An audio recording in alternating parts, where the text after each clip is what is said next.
Hello बच्चों। यहां दिया है solid cylinder of mass m is kept in balanced on fixed inclined plane of inclination 37 with the help of thread। ठीक है, fastest to its jacket। ठीक है, the cylinder does not slip। what force F required to keep the cylinder balanced when thread is vertically held vertically। ठीक है, चलिए तो यहीं पे अगर मैं इसका फ्री बॉडी डायग्राम बनाऊं, इसी जगह पे ध्यान से सुनना। तो बेटा एक तो लगेगा नीचे mg, एक लगेगा यहां से नॉर्मल जो कि सेंटर से ही पास होगा, और एक फ्रिक्शन लग रहा होगा ऊपर की तरफ में एफएस। क्या बात समझ में आ गई बेटा? एक फ्रिक्शन लग रहा होगा ऊपर की तरफ में एफएस।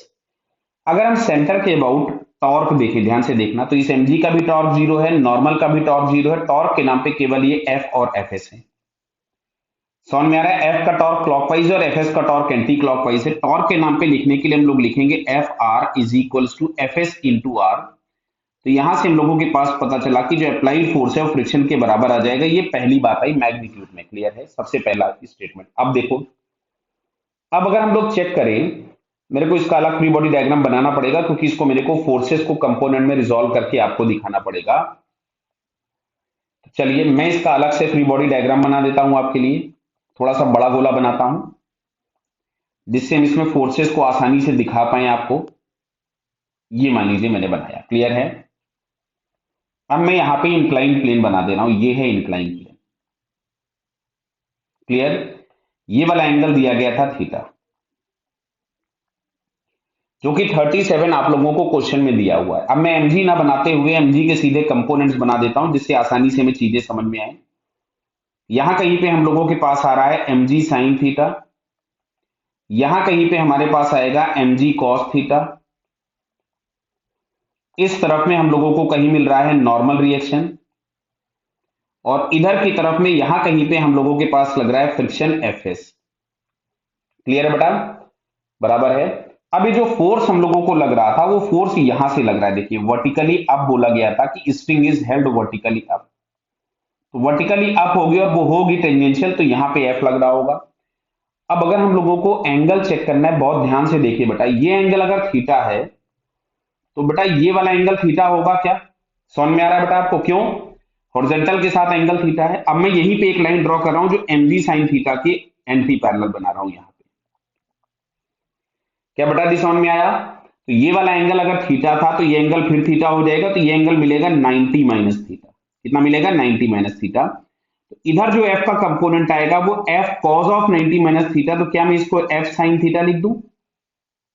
क्या बेटा क्लियर हुआ? क्या मैं इसको एफ साइन थीटा लिख दूं?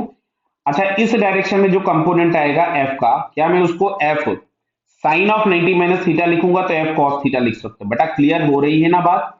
क्योंकि ये वाला एंगल जो हम लोगों के पास आया, this one is 90 minus theta, बराबर। अब अगर हम लोग देखें तो जो वर्टिकली अपवर्ड फोर्स लग रहा है इंक्लाइन पे, पर अलोंग द इंक्लाइन, वो है F sine theta plus F S is equals to M G sine theta.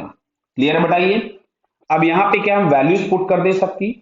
एक तो हम लोगों को रिलेशन ये ऊपर से मिला था, देखिए ये लिखा हुआ है F is equals to F S, यानी हम लोगों से एफ पूछा गया था, 37 दिया था, ये हो गया 3/5 plus F is equals to M G into 3/5। Clear है?